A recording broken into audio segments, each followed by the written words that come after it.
నమస్కారం ఘంటారవానికి స్వాగతం. ముందుగా ప్రధాన అంశాలు. విశాఖలో సత్వాతో పాటు మరో 7 ఐటీ సంస్థలకు శంకుస్థాపన. కాగ్నిజెంట్ తాత్కాలిక కార్యాలయాన్ని ప్రారంభించిన లోకేష్. అల్లూరి జిల్లా బస్సు ప్రమాదంలో 9 మంది దుర్మరణం. క్షతగాత్రులకు ఆసుపత్రిలో కొనసాగుతున్న చికిత్స.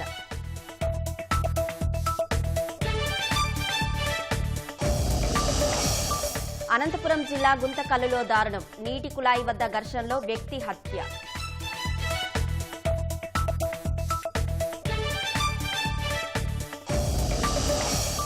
గుంటూరు జిల్లా తాడేపల్లి సీతానగరం వద్ద లారీ బీభత్సం. ఇళ్లలోకి దూసుకెళ్లడంతో సామాన్లు ధ్వంసం.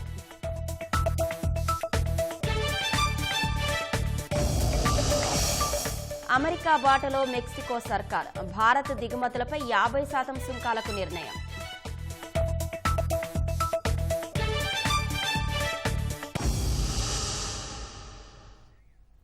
విశాఖలో ప్రముఖ ఐటీ సంస్థ కాగ్నిజెంట్, రియల్ ఎస్టేట్ సంస్థ సత్వా గ్రూప్తో పాటు మరో 7 ఐటీ సంస్థల క్యాంపస్ల నిర్మాణాలకు మంత్రి నారా లోకేష్ భూమి పూజ చేసిన అనంతరం శిలాఫలకాలను ఆవిష్కరించారు. మధురవాడలో tech Tammina, Nanorel technology, Asian Infotech సంస్థలకు శంకుస్థాపన చేశారు.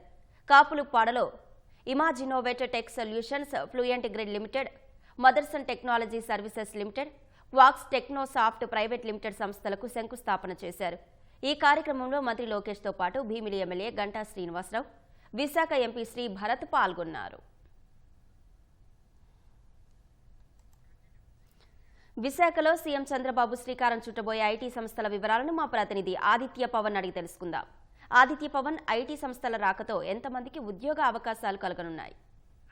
కాగ్నిజెంట్ మొదటిగా విశాఖపట్నానికి వస్తోంది. సుమారుగా 1200 మంది ఎంప్లాయీస్ తోటి ప్రస్తుతం మహతి ఫిన్టెక్ సంస్థలో తాత్కాలికంగా కాగ్నిజెంట్ తన కార్యాలయాన్ని ప్రారంభిస్తోంది. అంటే ఇక్కడి నుంచే తన కార్యకలాపాలు ప్రారంభిస్తోందని చెప్పుకోవచ్చు.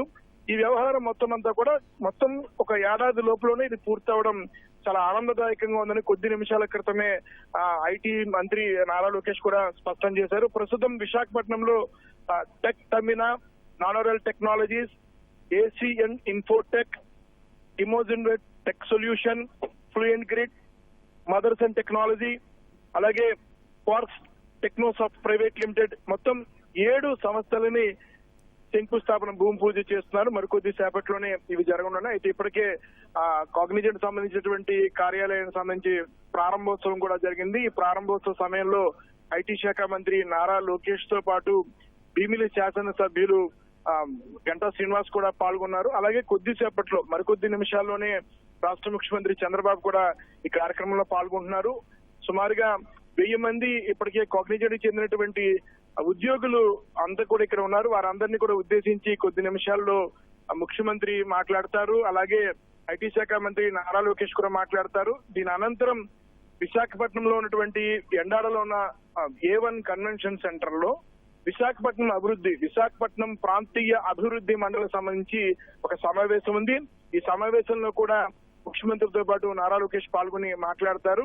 విశాఖపట్నానికి సిఐఏ సమిట్ జరిగినటువంటి కొద్ది రోజుల్లోనే కాగ్నిజెంట్ తన యొక్క కార్యకలాపాలు ప్రారంభించడం విశాఖపట్నానికి ఐటీ పరంగా ఒక అభివృద్ధి పరమైన కార్యక్రమం జరిగిందని చెప్పుకోవచ్చు.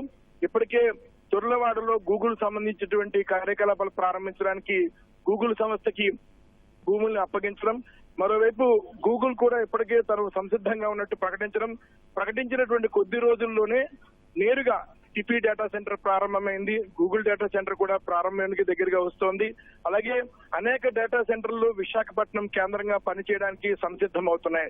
ఈ సమయంలో ఒక ఫుల్ ప్లస్ గా ఎంప్లాయీస్ తోటి విశాఖపట్నానికి కాగ్నిజెంట్ రావడం పట్ల చాలా మంది హర్షాన్ని వ్యక్తం చేస్తున్నారు. ఇప్పటికే హైదరాబాద్, బెంగళూరులో ఉన్నటువంటి అనేక సంస్థలు విశాఖపట్నం ప్రాంతానికి సూచిస్తున్నారు. విశాఖపట్నంలో ప్రభుత్వానికి ఇప్పటికే వారి వినతిని కూడా ఇవ్వడం జరిగింది. తమ కార్యకలాపాలు కూడా విశాఖపట్నం నుంచి ప్రారంభించడానికి సంసిద్ధంగా ఉన్నట్టు ప్రకటించారు.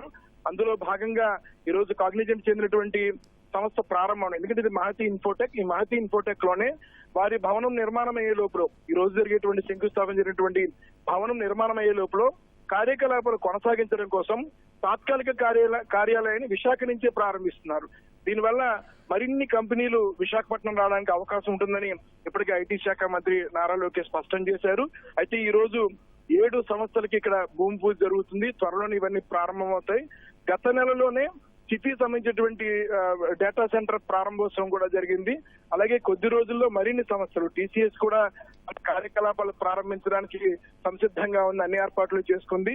అయితే మరికొద్ది రోజుల్లో 2026 ఏప్రిల్ సమయానికి చాలా వరకు కొత్త కంపెనీలు హైదరాబాద్ నుంచి, బెంగళూరు నుంచి విశాఖపట్నంలో తమ కార్యకలాపాలు ప్రారంభించడానికి సంసిద్ధంగా ఉన్నట్టు ఐటీ శాఖ మంత్రి ఇప్పటికే ప్రకటించారు.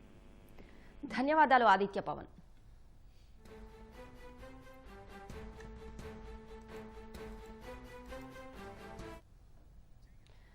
అల్లూరి జిల్లా బస్సు ప్రమాదంపై ఘటనా స్థలం నుంచి మరింత సమాచారం మా ప్రతినిధి సాయి కృష్ణ ప్రత్యక్ష ప్రసారం ద్వారా అందిస్తారు. మారేడుమిల్లి చింతూరు ఘాట్ రహదారిలో ఘోర రోడ్డు ప్రమాదం జరిగింది. తెల్లవారుజామున సుమారు 4:20 యాత్రికులతో వెళ్తున్న ప్రైవేటు ట్రావెల్స్ బస్సు అదుపు తప్పి బోల్తా కొట్టింది. ఘాట్ రోడ్డు, దట్టమైన అటవీ ప్రాంతం. ఈ ప్రాంతంలో చిమ్మ చీకట్లో జరిగిన ప్రమాదంలో 9 మంది మృతి చెందారు. ప్రమాదం జరిగిన ప్రదేశం వద్ద మనం ఉన్నాము. ఇక్కడ రాజుగారి మెట్ట అంటారు ఈ ప్రాంతాన్ని. కింద కూడా పెద్ద గోడ ఉంటుంది.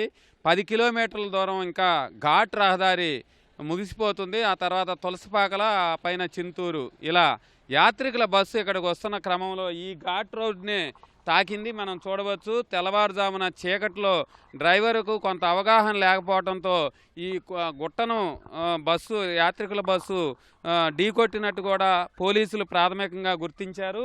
ఈ ఘాట్ రోడ్లో నుంచి ఢీకొట్టిన తర్వాత బస్సు అదుపు తప్పటం, ఆ పైన వెంటనే కిందకి పల్టీలు కొట్టుకుంటూ దూసుకెళ్లిన భయానక దృశ్యాలు అయితే మనం చూస్తున్నాం. ఇక్కడ ప్రస్తుతం ప్రమాద స్థలం వద్ద ఉన్నాం. బస్సును చూడవచ్చు. దొర్లుకుంటూ యాత్రికుల ట్రావెల్స్ బస్సు, ఇది చిత్తూరు జిల్లాకు సంబంధించి రిజిస్ట్రేషన్తో ఉంది. చిత్తూరు వివిధ ప్రాంతాల నుంచి కూడా యాత్రికులంతా వచ్చారు. ఇందులో 35 మంది యాత్రికులు, దానికి సంబంధించిన వంట చేసే వ్యక్తులు కూడా ఉన్నారు. 2 డ్రైవర్లు ఉన్నారు. ఈ మొత్తం కూడా బస్సు దొర్లుకుంటూ చిమ్మ చీకట్లో కింద పడిపోయింది. బోల్తా కొట్టిన బస్సుని మనం చూస్తున్నాం. ఈ ప్రమాదంలో 9 మంది మృతి చెందారు. 5 మహిళలు ఉన్నారు, 4 పురుషులు ఉన్నారు.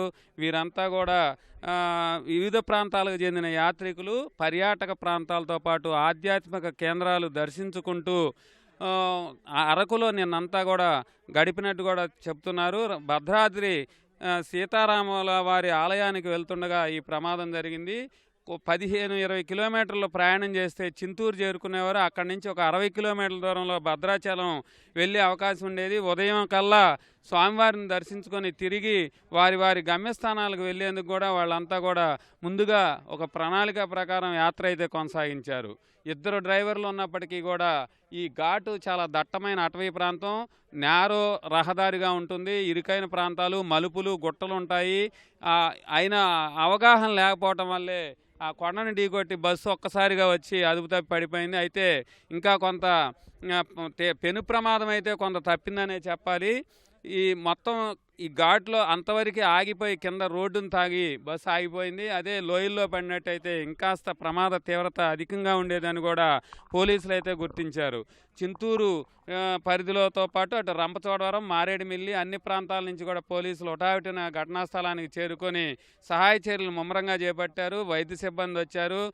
చింతూరు ఏరియా ప్రభుత్వ ఆసుపత్రికి క్షతగాత్రులను తరలించారు. ఒక్కళ్ళ పరిస్థితి మాత్రం కొంత విషమంగా ఉండటంతో క్షతగాత్రుని భద్రాచలం కూడా తరలించినట్టు పోలీసులు చెప్పారు. ప్రస్తుతం అయితే చింతూరు ఏరియా ప్రభుత్వ ఆసుపత్రిలో క్షతగాత్రులు చికిత్స పొందుతున్న పరిస్థితి ఉంది. ఇది ఇక్కడ ఈ బస్సు ప్రమాద దృశ్యాలు. మారేడుమిల్లి చింతూరు రహదారిలో తరచుగా కూడా ప్రమాదాలు జరుగుతుంటాయి. ఈ మధ్య అయితే పోలీసులు కొంత అవగాహన కల్పించడం, రహదారిలో కట్టుదిట్టమైన నియంత్రణ చర్యలు చేపట్టడంతో ప్రమాదాలు అయితే తప్పాయి. కాస్త అవగాహన ఉన్నవారు కూడా ఈ ప్రమాదాల నుంచి బయటపడుతున్నారు. సుదూర ప్రాంతం చిత్తూరు జిల్లా నుంచి రావటం, రాత్రి పొగమంచు, చలి, అలాగే ఈ చీకట్లో కొంత అవగాహన లేకపోవటం, బస్సును అదుపు చేయటంలో డ్రైవర్ కొంత విఫలం అవటం వల్ల ఈ ఘోర దుర్ఘటన జరిగింది. 9 మంది అయితే ప్రాణాలు కోల్పోయారు.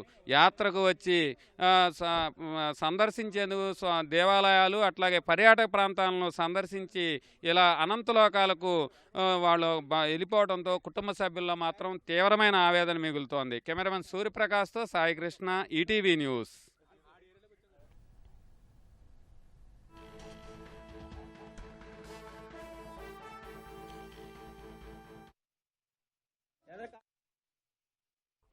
మాకు ఈరోజు తెల్లవారుజామున 5 గంటల సమయంలో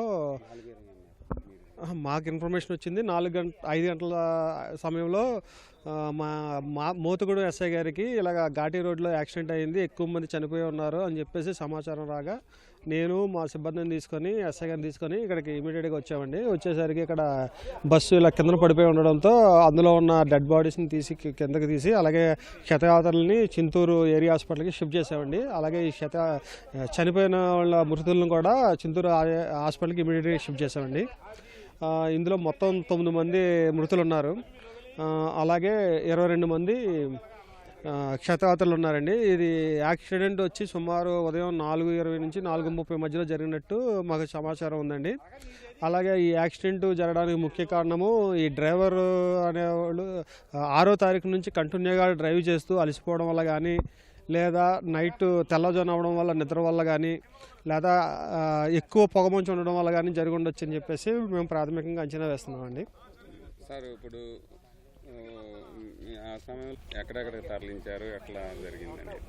సార్ మేము ఇక్కడికి వచ్చిన వెంటనే సార్ మా సిబ్బంది మరియు మిగతా రోడ్డు మీద వచ్చే వాహనదారులందరినీ సహకారంతో అక్కడ ఉన్న క్షతగాత్రులను బయటికి తీసి అప్పటికే మేము మెడికల్ డిపార్ట్మెంట్ వాళ్ళకి కూడా ఇలా సమాచారం అందించామండి, ఇలా యాక్సిడెంట్ జరుగుతున్నట్టు. వాళ్ళు కూడా ఇమీడియట్గా రెస్పాండ్ అయ్యి అంబులెన్సులు మన రంపచోడవరం నుంచి చింతూరు నుంచి కూడా వచ్చేయండి. వాటిలో క్షతగాత్రులను ఎక్కించి చింతూరు ఏరియా హాస్పిటల్కి తరలించాం.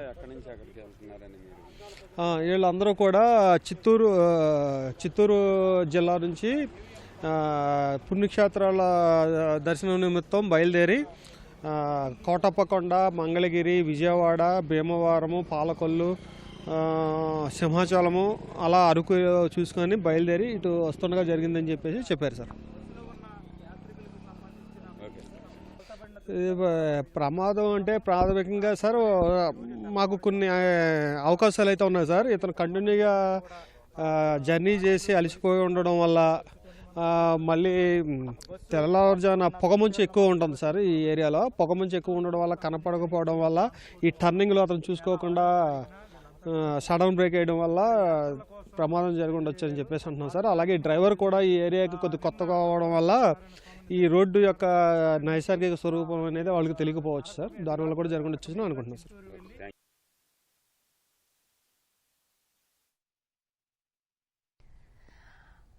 బస్సు క్షతగాత్రులకు ఆసుపత్రిలో చికిత్స కొనసాగుతోంది. రంపచోడవరం ఆసుపత్రిలో క్షతగాత్రుల్ని ఎమ్మెల్యే మిర్యాల శిరీష పరామర్శించారు. రేపుకి 8 రోజులైతుంది. విజయవాడ, భద్రాచలం అక్కడంతా చుట్టుకొని వచ్చినాము, అన్ని గుళ్ళు చుట్టుకొని వచ్చినాము. విశాఖపట్నము అంతా ఇక్కడ మా భద్రాచలం పోయేదానికి వచ్చినాం సార్. పొద్దున 4 గంటలకి ఇట్లయింది. అల్లూరి జిల్లాలో బస్సు ప్రమాదంపై బీజేపీ రాష్ట్ర అధ్యక్షుడు మాధవ్ దిగ్భ్రాంతి వ్యక్తం చేశారు. ప్రైవేటు బస్సు లోయలో పడి యాత్రికులు దుర్మరణం చెందడం పట్ల మాధవ్ విచారం వ్యక్తం చేశారు. బాధిత కుటుంబాలకు ప్రభుత్వం అండగా ఉంటుందన్నారు. బాధితులకు సాయం అందించాలని బీజేపీ శ్రేణులను మాధవ్ ఆదేశించారు. చింతూరు మారేడుమిల్లి ఘాట్ రోడ్ మధ్యలో జరగటం, ఒక బస్సు లోయలో పడిపోవటం, అనేక మంది మరణించడం, అనేక మంది గాయపడటం తీవ్ర దిగ్భ్రాంతి కలిగిస్తుంది. మృతి చెందిన కుటుంబాలందరికీ కూడా ప్రగాఢ సానుభూతి భారతీయ జనతా పార్టీ ఆంధ్రప్రదేశ్ తరఫున తెలియజేస్తూ అందరినీ కూడా ఆదుకుంటామని చెప్పి కూడా వాళ్ళందరినీ కూడా తెలియజేస్తున్నాం. ముఖ్యంగా ఈ యొక్క ఘాట్ రోడ్ల యొక్క సంరక్షణ తప్పనిసరిగా పెంచాల్సిన అవసరం ఉంది. అలాగే ఏ బస్సులైతే ఆ దిశగా ప్రయాణిస్తున్నాయో ఆ బస్సులన్నిటికీ కూడా ఫిట్నెస్ సర్టిఫికెట్ మిగతావన్నీ కూడా చూడాల్సిన అవసరం ఉంది. ఆ విధంగా ప్రభుత్వం చర్యలు తీసుకుంటుందని తెలియజేస్తుంది. ఈ నెల 18న నెల్లూరు మేయర్ స్రవంతిపై అవిశ్వాస తీర్మానానికి ముందు అనేక నాటకీయ పరిణామాలు చోటు చేసుకుంటున్నాయి. 42 మంది కార్పొరేటర్లు టీడీపీలో చేరి మేయర్ స్రవంతిపై అవిశ్వాసానికి నోటీసు ఇచ్చారు. వైసీపీ నుంచి మేయర్ను ఎన్నుకోవడానికి తగిన సంఖ్యాబలం కూడా లేదు. ఈ నేపథ్యంలోనే గురువారం రవిచంద్ర సహా 5 కార్పొరేటర్లను వైసీపీ నేతలు బలవంతంగా జగన్ వద్దకు తీసుకెళ్లి ఫోటోలు, వీడియోలు విడుదల చేయించారు.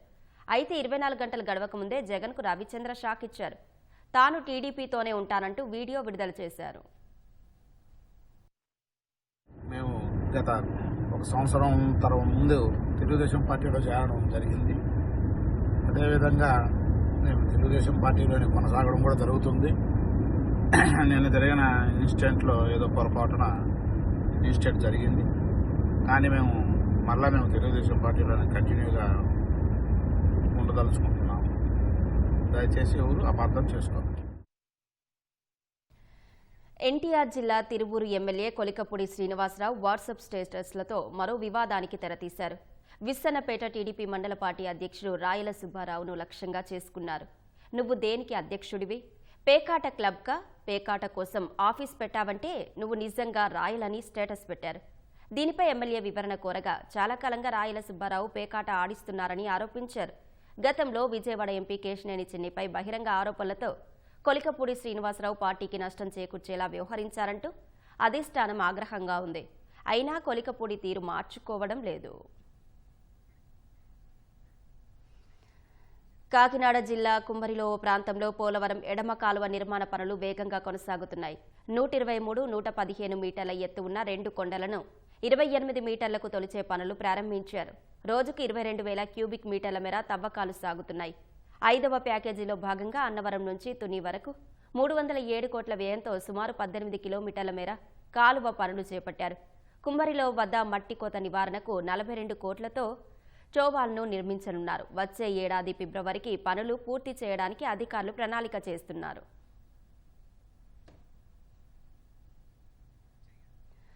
దొంగను దాతగా చూపించడం గొప్ప పనా అని వైసీపీ అధ్యక్షుడు జగన్ టీడీడీ బోర్డు సభ్యుడు భానుప్రకాష్ రెడ్డి నిలదీశారు.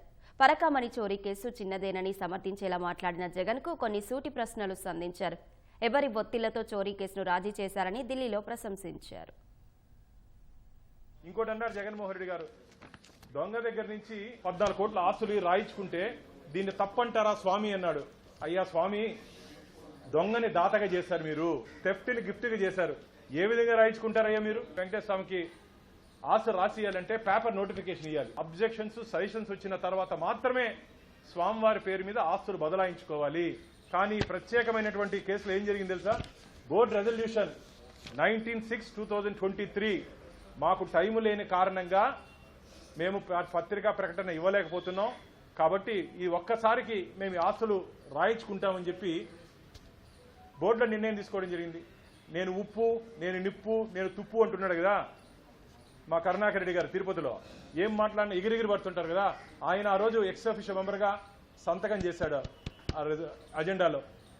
ఈ నిర్ణయం తీసుకునేటప్పుడు సుబ్బారెడ్డి గారి పక్కన బోర్డు మీటింగ్లో కూర్చోన్నాడు ఆయన. మేము ధర్మపక్షాన పోరాటం చేస్తా ఉంటున్నారే, ఆ రోజే నిద్రపోతున్నారు మీరు? రవికుమార్ పరకామన్లో డాలర్లు దొంగలిసిన సమయంలో ఆ విజువల్స్ తిరుమల తిరుపతి దేవస్థానాల దగ్గర లేవు. ఎందుకు లేవు జగన్మోహన్ రెడ్డి గారు? ఒక భక్తుడు నాకు ఆ వీడియో ఇచ్చిన సందర్భంలో నేను మీడియా సమక్షంలో దాన్ని భక్తులకి ముందు పెట్టడం జరిగింది. మీ దగ్గర ఎందుకు లేదు? మామూలుగా ఏదైనా దొంగతనం జరిగితే దానికి సంబంధించిన సాక్ష్యాలన్నింటినీ కోర్టుకి సమర్పించాలి. ఆ విజువల్స్ ఎందుకు సమర్పించలేదు? జగన్మోహన్ రెడ్డి గారిని 3 ప్రశ్నలు అడుగుతున్నా. పోలీస్ అధికారి నుంచి ఒత్తిడి వచ్చిన కారణంగా మేము కేసుకు లోకావతలో రాజీ చేసుకున్నామన్నారు కదా, ఎవరు ఆ పోలీస్ అధికారి? అనంతపురం జిల్లా గుంతకలలో తాగునీటి కుళాయి వద్ద జరిగిన ఘర్షణ హత్యకు దారితీసింది. గుంతకలలో కుళాయిల ద్వారా 5 రోజులకోసారి తాగునీరు సరఫరా జరుగుతోంది. అంకాలమ్మ ఆలయం వీధిలో కూడా తాగునీటి సమస్య ఉంది. దీంతో తరచూ ఆ కాలనీలో నీటి కుళాయి వద్ద గొడవలు జరుగుతుంటాయి. ఉదయం నీరు పట్టుకోవడానికి కుళాయి వద్దకు వచ్చిన చంద్రశేఖర్, శివ గొడవ పడ్డారు. చంద్రశేఖర్పై శివ దాడి చేశాడు. విచక్షణ మరిచి కొట్టాడు. అంతటితో వదిలేయకుండా ఇంట్లోకి వెళ్లి కొడవలి తెచ్చి చంద్రశేఖర్ను నడికాడు. దీంతో చంద్రశేఖర్ అక్కడే కుప్పకూలి మృతి చెందాడు. పక్కింట్లో ఉండే శివతో నీటి కుళాయి వద్ద ఎప్పుడూ గొడవలు జరుగుతుండేవని, చంద్రశేఖర్ను చంపేశాడని కుటుంబ సభ్యులు రోధిస్తున్నారు. కడప శివారులో వెంకటయ్య అనే వ్యక్తి దారుణ హత్యకు గురయ్యాడు. డ్రైవర్గా పనిచేసే శ్రీరామ్నగర్కు చెందిన వెంకటయ్య రాత్రి బయటకు వెళ్లి తిరిగి ఇంటికి రాలేదు. ఉదయం శవమై కనిపించాడు. అతన్ని గుర్తు తెలియని వ్యక్తులు బండరాయితో కొట్టి చంపినట్లు తెలుస్తోంది. తలపై బలమైన గాయాలు ఉన్నాయి. మృతుడికి భార్య పిల్లలు ఉన్నారు. RIMS police station CI Ramakrishna Reddy ఘటనా స్థలాన్ని పరిశీలించి హత్యకు గల కారణాలను ఆరా తీశారు. వెంకటయ్యకు స్థానికులతో చిన్నపాటి గొడవలు ఉండేవని తెలుస్తోంది.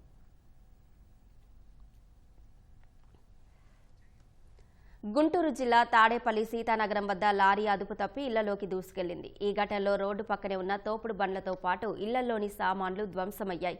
ఘటనా స్థలంలో ఎవరూ లేకపోవడంతో ప్రాణ నష్టం తప్పింది. ప్రమాదానికి కారణమైన లారీ డ్రైవర్ మద్యం మత్తులో ఉన్నట్లు స్థానికులు తెలిపారు.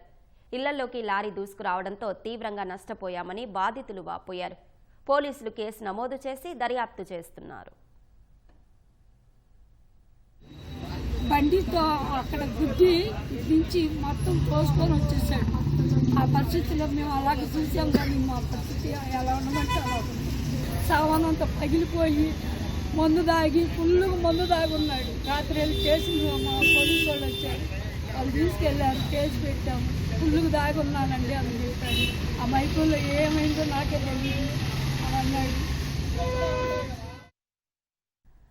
తిరుపతి జిల్లా చంద్రగిరిలో ఏనుగుల గుంపు బీభత్సం సృష్టించింది. శేషాచలం అడవి నుంచి కళ్యాణి డ్యాం, నాగపట్ల చెరువు మీదుగా 14 ఏనుగులు జనావాసాల్లోకి రావడంతో ప్రజలు భయాందోళనకు లోనయ్యారు. గజరాజులు, మామిడి, కొబ్బరి తోటలను ధ్వంసం చేయడంతో రైతులు తీవ్రంగా నష్టపోయారు. డ్రోన్ కెమెరాలతో ఘటనా స్థలానికి చేరుకున్న అధికారులు బాణసంచా, డప్పు వాయిద్యాలతో వాటిని దట్టమైన అడవుల్లోకి తరిమేశారు. ఆస్తి, ప్రాణ నష్టం జరగకుండా అధికారులు జాగ్రత్తలు తీసుకోవాలని ఎమ్మెల్యే నాని సూచించారు. శేషాచలం అడవి సమీపంలోని ప్రజలు అప్రమత్తంగా ఉండాలన్నారు. హైదరాబాద్ శివారు మొయినాబాద్లోని ది పెండెంట్ ఫామ్ హౌస్లో అనుమతి లేకుండా మద్యం పార్టీ నిర్వహిస్తున్న ముగ్గురిపై పోలీసులు కేసు నమోదు చేశారు. అమలాపురానికి చెందిన పార్థసారథి గురువారం రాత్రి తన పుట్టినరోజు వేడుక ఏర్పాటు చేశారు. ఈ విందుకు వివిధ ప్రాంతాల నుంచి స్నేహితులు హాజరు కాగా ఇందులో వైసీపీ మాజీ నేత దువ్వాడ శ్రీనివాస్, ఆయన భార్య మాధురి తదితరులు హాజరయ్యారు. బర్త్డే పార్టీకి సంబంధించి పోలీసుల నుంచి ఎలాంటి అనుమతులు తీసుకోలేదు. మద్యం వినియోగానికి సైతం అనుమతి లేకపోవడంతో పార్థసారథితో పాటు ఫామ్ హౌస్ యజమాని సుభాష్, వాచ్మెన్ షేక్, రియాజ్లపై మొయినాబాద్ పోలీసులు కేసు నమోదు చేశారు. బర్త్డే పార్టీలో 7 మద్యం బాటిళ్లు, హుక్కాను స్వాధీనం చేసుకున్నారు.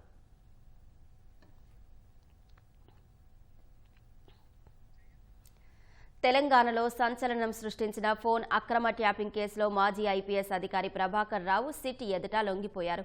ఈ కేసులో ప్రధాన నిందితుడిగా ఉన్న ప్రభాకర్ రావును పోలీసులు కస్టడీలోకి తీసుకుని విచారించడానికి సుప్రీంకోర్టు అనుమతించింది. ఇవాళ ఉదయం 11 గంటలకల్లా సిట్ అధికారి ఏసీపీ వెంకటగిరి ముందు లొంగిపోవాలని సుప్రీం ధర్మాసనం స్పష్టం చేసింది. ఈ మేరకు justice BV Nagarathna, justice R మహాదేవన్లతో కూడిన ధర్మాసనం గురువారం ఉత్తర్వులిచ్చింది. విచారణ సమయంలో పిటిషనర్కు భౌతికంగా ఎలాంటి హాని తలపెట్టకూడదని స్పష్టం చేసింది. అవసరమైన మందులు కోరితే ఇంటి నుంచి ఆహారం అందించాలని చెబుతూ విచారణను వచ్చే శుక్రవారానికి వాయిదా వేసింది. కస్టోడియల్ విచారణ ఆధారంగా తదుపరి ఏం చేయాలో ఆ రోజు చెబుతామని పేర్కొంది. సుప్రీం ఉత్తర్వులకు అనుగుణంగా ప్రభాకర్ రావు సిట్ ఎదుట విచారణకు హాజరయ్యారు. గోవా నైట్ క్లబ్ అగ్ని ప్రమాద ఘటనలో దర్యాప్తు సంస్థలు పురోగతి సాధించాయి. ప్రమాదం అనంతరం థాయిలాండ్లోని పుకెట్కు పరారైన నైట్ క్లబ్ యజమానులు సౌరభ్ లూథ్రా, గౌరవ్ లూథ్రాలను అక్కడి పోలీసులు గురువారం అదుపులోకి తీసుకున్నారు. వారిని థాయిలాండ్లోని ఇమ్మిగ్రేషన్ కార్యాలయానికి తరలించారు. లాంఛనాలని పూర్తయిన తర్వాత లూథ్రా సోదరులకు సోమవారం నాటికి భారత్కు అప్పగించే అవకాశం ఉన్నట్లు తెలుస్తోంది. ఈ నెల 7న అర్ధరాత్రి జరిగిన అగ్ని ప్రమాదంలో 25 మంది సజీవ దహనమయ్యారు. అదే రోజు గోవా పోలీసులు ఢిల్లీలోని లూథ్రా సోదరుల నివాసానికి తాళాలు వేసి ఉన్నాయి. దీంతో సీబీఐ సాయంతో లుకౌట్ నోటీసులు జారీ చేశారు. భారత్, థాయిలాండ్ మధ్య నేరస్తుల అప్పగింత ఒప్పందం ఉండడంతో లూథ్రా సోదరులను అక్కడి పోలీసులు అరెస్టు చేశారు. త్వరలో భారత్కు అప్పగించనున్నారు. ఉక్రెయిన్, రష్యా మధ్య యుద్ధం ఆపేందుకు ఓవైపు అమెరికా తీవ్రంగా ప్రయత్నాలు చేస్తుంటే మరోవైపు ఇరు దేశాలు పరస్పర దాడులను ఉధృతం చేశాయి. తాజాగా కాస్పియన్ సముద్రంలోని రష్యా కీలక చమురు క్షేత్రంపై దీర్ఘశ్రేణి డ్రోన్లతో ఉక్రెయిన్ దాడులు చేసింది. చమురు నుంచి వస్తున్న ఆదాయంతోనే రష్యా యుద్ధాన్ని తీవ్రతరం చేస్తున్నందున ఆ వనరులను దెబ్బతీసే యత్నాల్లో భాగంగా ఈ దాడులు చేసినట్లు ఉక్రెయిన్ పేర్కొంది. 3 ఏళ్లుగా మాస్కోతో యుద్ధం చేస్తున్న తమకు సహకరించేందుకు, తమ సైన్యాన్ని బలోపేతం చేసేందుకు ఐరోపా దేశాలు ఇప్పటికే తేలికపాటి యుద్ధ ట్యాంకులు, గగనతల రక్షణ వ్యవస్థ, ట్యాంకు విధ్వంసక క్షిపణులు, ఇతర ఆయుధాలు అందిస్తున్నాయని ఉక్రెయిన్ అధ్యక్షుడు జెలెన్స్కీ తెలిపారు. రష్యా దాడులు ఆగనందున తమకు మరిన్ని ఆయుధాలు అందించాలని ఆయన కోరారు. రష్యా ఉక్రెయిన్ యుద్ధం ముగించే చర్యల్లో పురోగతి లేకపోవడంతో అమెరికా అధ్యక్షుడు డొనాల్డ్ ట్రంప్ కీలక వ్యాఖ్యలు చేశారు. పరిస్థితులు ఇలానే కొనసాగితే మూడో ప్రపంచ యుద్ధానికి దారితీసే ప్రమాదం ఉందని అన్నారు. గత నెల రోజుల్లో 25,000 మంది చనిపోయారని, వారిలో అత్యధికులు సైనికులే ఉన్నారని ట్రంప్ తెలిపారు. అందువల్ల తక్షణమే యుద్ధం ఆగిపోవాల్సి ఉందని అన్నారు. కృత్రిమ మేధ నియంత్రణకు సంబంధించిన ఎగ్జిక్యూటివ్ ఆర్డర్పై సంతకం చేసిన తర్వాత మీడియాతో మాట్లాడిన ట్రంప్ రష్యా ఉక్రెయిన్ యుద్ధాన్ని ఆపేందుకు తాను తీవ్ర ప్రయత్నాలు చేస్తున్నట్లు చెప్పారు. అయితే తమ ప్రయత్నాల్లో ఎలాంటి పురోగతి లేకపోవడంపై తీవ్ర అసంతృప్తి వ్యక్తం చేశారు. యుద్ధాన్ని ఆపేందుకు ట్రంప్ 28 సూత్రాల ప్రణాళిక పొందించగా అది పూర్తిగా రష్యాకు అనుకూలంగా ఉందంటూ ఉక్రెయిన్ అసంతృప్తి వ్యక్తం చేసింది. అమెరికా తర్వాత మెక్సికో కూడా భారత్ నుంచి దిగుమతి అయ్యే వస్తువులపై అత్యధికంగా సుంకాలు విధించేందుకు సిద్ధమైంది. ఉత్తర అమెరికాతో వాణిజ్య ఒప్పందం లేని దేశాల నుంచి దిగుమతి అయ్యే వస్తువులపై 50% సుంకాలు విధించనుంది. అందుకు సంబంధించిన బిల్లుకు మెక్సికో కాంగ్రెస్ ఆమోదం తెలిపింది. అధిక సుంకాల వల్ల ధరలు పెరుగుతాయని స్థానిక వ్యాపారులు హెచ్చరిక చేసినప్పటికీ ట్రంప్ సర్కార్ నుంచి తీవ్రమైన ఒత్తిడి ఉండడంతో మెక్సికన్ అధ్యక్షురాలు క్లాడియా షీన్బామ్ ఈ నిర్ణయం తీసుకున్నట్లు తెలుస్తోంది. కొత్త సంవత్సరం జనవరి 1 నుంచి సుంకాలు అమల్లోకి రానున్నాయి. ఆటో పరికరాలు, లైట్ కార్లు, toys, textile, plastic, furniture, footwear, steel, గృహోపకరణ వస్తువులు, leather goods, aluminium, paper, trailers, glass, సబ్బులు, cardboards, motor cycles, perfumes, cosmetics దిగుమతులపై మెక్సికో సుంకాలు విధించనుంది. 5 రోజుల వ్యవధిలో జపాన్ను మరో భూకంపం వణికించింది. ఆ దేశ తూర్పు తీరంలోని అవమొరి ప్రావిన్స్లో తాజాగా భూ ప్రకంపనలు సంభవించాయి. రిక్టర్ స్కేలుపై 6.7 తీవ్రత నమోదైందని జపాన్ వాతావరణ శాఖ తెలిపింది. హొన్షుకు ఉత్తరాన 20 కిలోమీటర్ల లోతులో భూకంప కేంద్రం ఉందని వెల్లడించింది.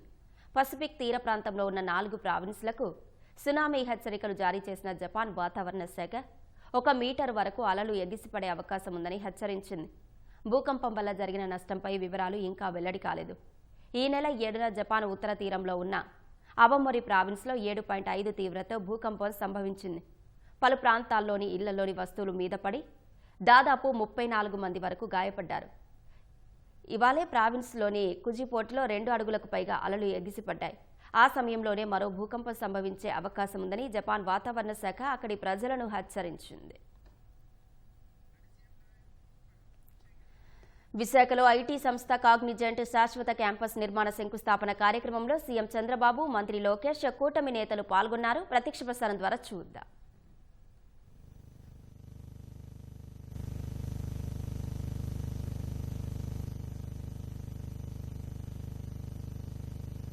We'll build it, sir. No, he is going to build here for 20,000 to start with. He may expand up to 1 lakh also, minimum 50,000. There is no other state. The speed at which. No other state. No, I am not happy. See. It has to go real time. See, that's why I made him a real time government. Today, 1 o'clock morning. Sir, file clearance, he sends files at midnight, sir. I can't wake up at midnight and clear, sir. Recently, around 4 You know, sir, morning already panchayat over in front of him, sir. not only ministers, secretaries, MLA, everybody in the collectors, at least 20 people scolded. Doesn't matter.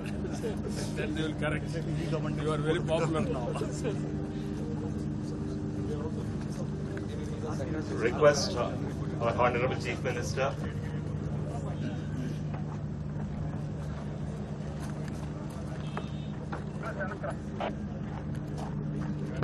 No, madam will relocate to Vizag, sir.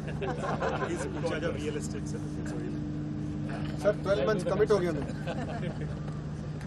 Good. Sir. We request Honorable Chief Minister to do the groundbreaking. We request Sri Dwala Sri Bala Veeranjanaya Swami, Honorable Minister for Social Welfare, to come forward and and we request Sri Bharat, Sri Ganta Srinivas Rao Garu, Sri Manthena Ramaraju Garu, and Mr. Narayanan, Ms. Sailaja, Selvara, Suresh Puttanvichil, Mr. Ravi Kumar, and of course to join us. కొంచెం వెనక్కి వెళ్తే ఇది వస్తుంది రండి వెనక్కి place వెనక్కి వచ్చాను అందరూ వెనక్కి వచ్చాను పూర్తిగా Names have been written that. రండి రండి ఇంకా వెనక రండి.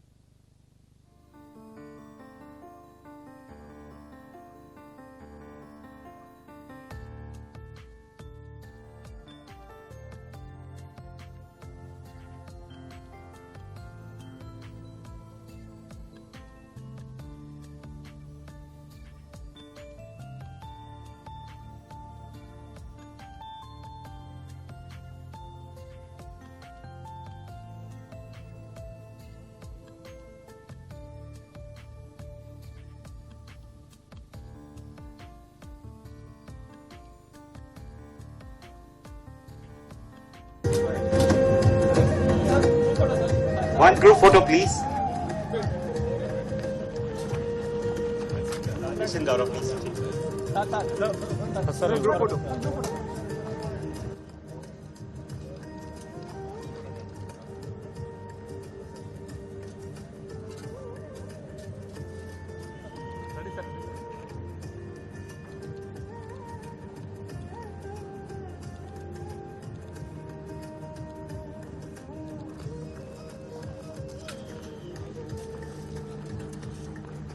Now, 2 minutes, we would want to fly a drone and inaugurate the facility in a way that which will really be of great joy.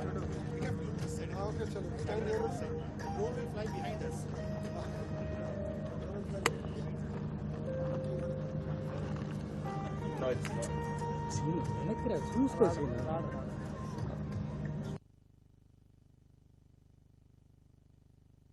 Time for a group photo.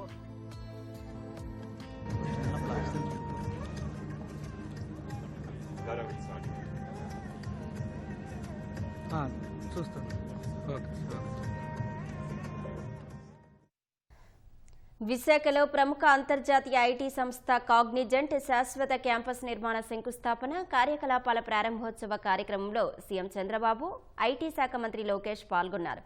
Cognizant Satva సంస్థతో పాటు మరో 7 IT సంస్థలకు శంకుస్థాపన చేశారు. Kapuluppada IT హిల్స్లో 21.31 ఎకరాలను Cognizant సంస్థకు ప్రభుత్వం కేటాయించింది. ఇందులో ప్రపంచ స్థాయి ప్రమాణాలతో ఏఐ డిజిటల్ ట్రాన్స్ఫర్మేషన్ ఐటీ క్యాంపస్ను సంస్థ 3 దశల్లో నిర్మించనుంది. ఈ ఐటీ క్యాంపస్ ఏర్పాటుకు 1583 కోట్లను సంస్థ పెట్టుబడిగా పెట్టనుంది. సుమారు 8,000 మందికి ఉపాధి అవకాశాలు కల్పించనుంది. 2029 నాటికి మొదటి దశను పూర్తి చేసి 3,000 మందికి ఉద్యోగ అవకాశాలు కల్పిస్తుంది. తర్వాత 2 దశల ద్వారా ఉద్యోగ అవకాశాలను 8,000కు పెంచనుంది. మొదటి దశ పూర్తయ్యే వరకు తాత్కాలికంగా రుషికొండ ఐటీ పార్క్ హిల్ 2పై మహతి ఫిన్టెక్ భవనంలో కార్యకలాపాలను కొనసాగించనుంది. ఈ కేంద్రం కృత్రిమ మేధస్సు, machine learning, digital engineering, cloud solutions వంటి ఆధునిక సాంకేతిక రంగాలపై దృష్టి సారిస్తుంది. విశాఖలో కాగ్నిజెంట్ కార్యకలాపాలు ప్రారంభించడం వల్ల సుమారు 15,000 కోట్ల ఆర్థిక కార్యకలాపాలకు అవకాశం ఏర్పడుతుందని అంచనా.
విశాఖలో ప్రముఖ అంతర్జాతీయ ఐటీ సంస్థ కాగ్నిజెంట్ శాశ్వత క్యాంపస్ నిర్మాణానికి సీఎం చంద్రబాబు ఐటీ శాఖ మంత్రి లోకేష్ శంకుస్థాపన చేశారు.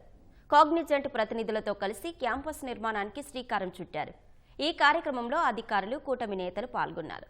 కాపులుప్పాడ ఐటీ హిల్స్లో 21.31 ఎకరాలను కాగ్నిజెంట్ సంస్థకు ప్రభుత్వం కేటాయించింది. ఇందులో ప్రపంచ స్థాయి ప్రమాణాలతో ఏఐ డిజిటల్ ట్రాన్స్ఫర్మేషన్ ఐటీ క్యాంపస్ను సంస్థ 3 దశల్లో నిర్మించనుంది. ఈ ఐటీ క్యాంపస్ ఏర్పాటుకు 1583 కోట్లను సంస్థ పెట్టుబడిగా పెట్టనుంది. సుమారు 8,000 మందికి ఉపాధి అవకాశాలు కల్పించనుంది. 2029 నాటికి మొదటి దశను పూర్తి చేసి 3,000 మందికి ఉద్యోగ అవకాశాలు కల్పిస్తుంది. తర్వాత 2 దశల ద్వారా ఉద్యోగ అవకాశాలను 8,000కు పెంచనుంది. మొదటి దశ పూర్తయ్యే వరకు తాత్కాలికంగా రుషికొండ ఐటీ పార్క్ హిల్ 2పై మహతి ఫిన్టెక్ భవనంలో కార్యకలాపాలను కొనసాగించనుంది. ఈ కేంద్రం కృత్రిమ మేధస్సు, machine learning, digital engineering, cloud solutions వంటి ఆధునిక సాంకేతిక రంగాలపై దృష్టి సారిస్తుంది. విశాఖలో కాగ్నిజెంట్ కార్యకలాపాలు ప్రారంభించడం వల్ల సుమారు 15,000 కోట్ల ఆర్థిక కార్యకలాపాలకు అవకాశం ఏర్పడుతుందని అంచనా.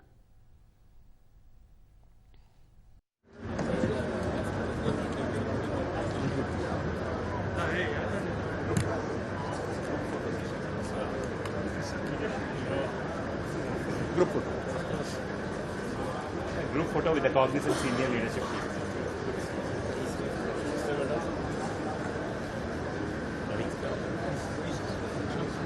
Suresh.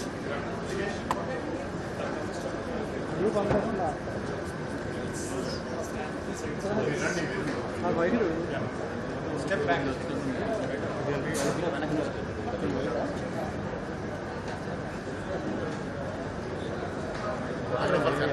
Step back.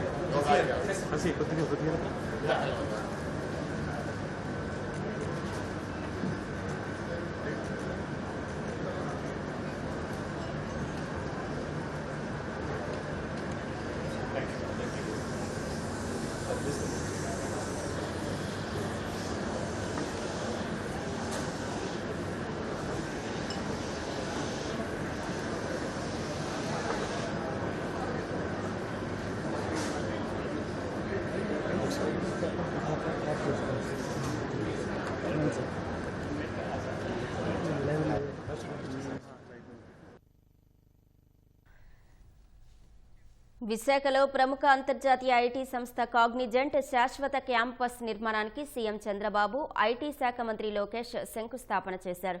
కాగ్నిజెంట్ ప్రతినిధులతో కలిసి క్యాంపస్ నిర్మాణానికి శ్రీకారం చుట్టారు. ఈ కార్యక్రమంలో అధికారులు, కూటమి నేతలు పాల్గొన్నారు. కాపులుప్పాడ ఐటీ హిల్స్లో 21.31 ఎకరాలను కాగ్నిజెంట్ సంస్థకు ప్రభుత్వం కేటాయించింది.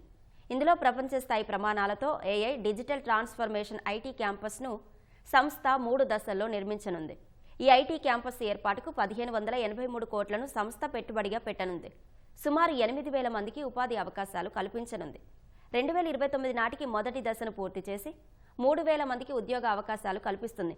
తర్వాత 2 దశల ద్వారా ఉద్యోగ అవకాశాలను 8,000కు పెంచనుంది. మొదటి దశ పూర్తయ్యే వరకు తాత్కాలికంగా రుషికొండ ఐటీ పార్క్ హిల్ 2పై మహతి ఫిన్టెక్ భవనంలో కార్యకలాపాలను కొనసాగించనుంది. ఈ కేంద్రం కృత్రిమ మేధస్సు, machine learning, digital engineering, cloud solutions వంటి ఆధునిక సాంకేతిక రంగాలపై దృష్టి సారిస్తుంది. విశాఖలో కాగ్నిజెంట్ కార్యకలాపాలు ప్రారంభించడం వల్ల సుమారు 15,000 కోట్ల ఆర్థిక కార్యకలాపాలకు అవకాశం ఏర్పడుతుందని అంచనా.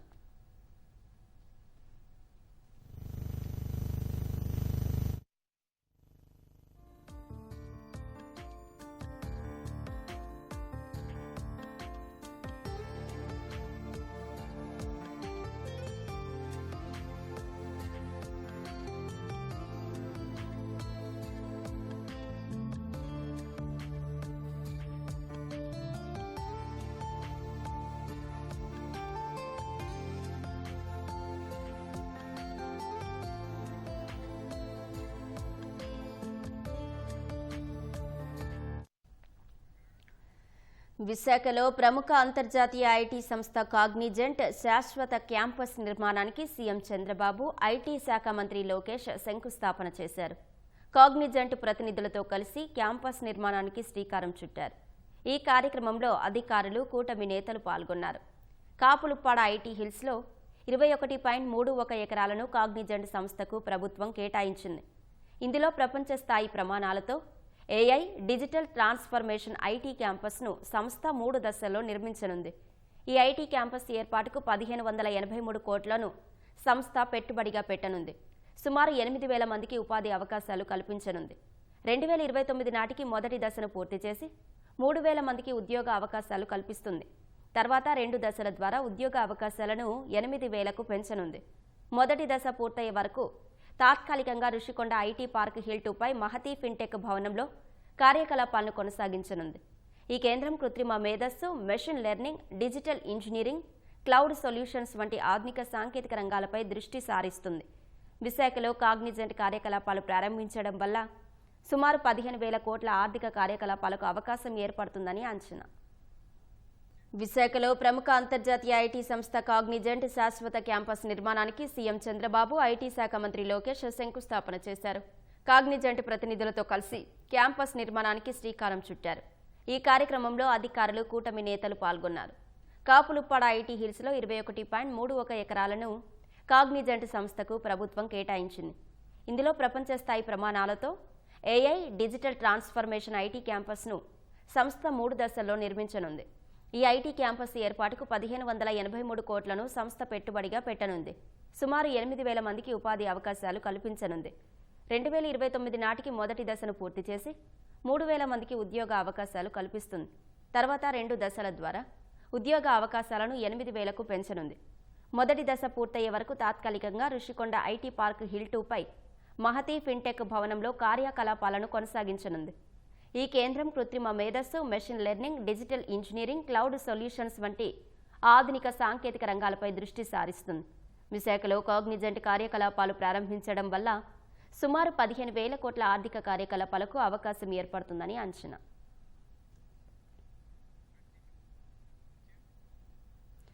అంతకుముందు ప్రముఖ ఐటీ సంస్థ కాగ్నిజెంట్ తాత్కాలిక భవనాన్ని మంత్రి లోకేష్ ప్రారంభించారు. దీంతో రియల్ ఎస్టేట్ సంస్థ సత్వా గ్రూప్తో పాటు మరో 7 ఐటీ సంస్థల క్యాంపస్ల నిర్మాణాలకు భూమి పూజ చేసి శిలాఫలకాలను ఆవిష్కరించారు. మధురవాడలో tech Tammina, Nanorel technologies, Asian Infotech సంస్థలకు శంకుస్థాపన చేశారు. కాపులుప్పాడలో Imaginovate tech solutions, fluent grid limited, Motherson technology services limited, Quax Technosoft private limited సంస్థలకు శంకుస్థాపన చేశారు. ఈ కార్యక్రమంలో మంత్రి లోకేష్తో పాటు భీమిలి ఎమ్మెల్యే గంటా శ్రీనివాసరావు, విశాఖ ఎంపీ శ్రీ భరత్ పాల్గొన్నారు.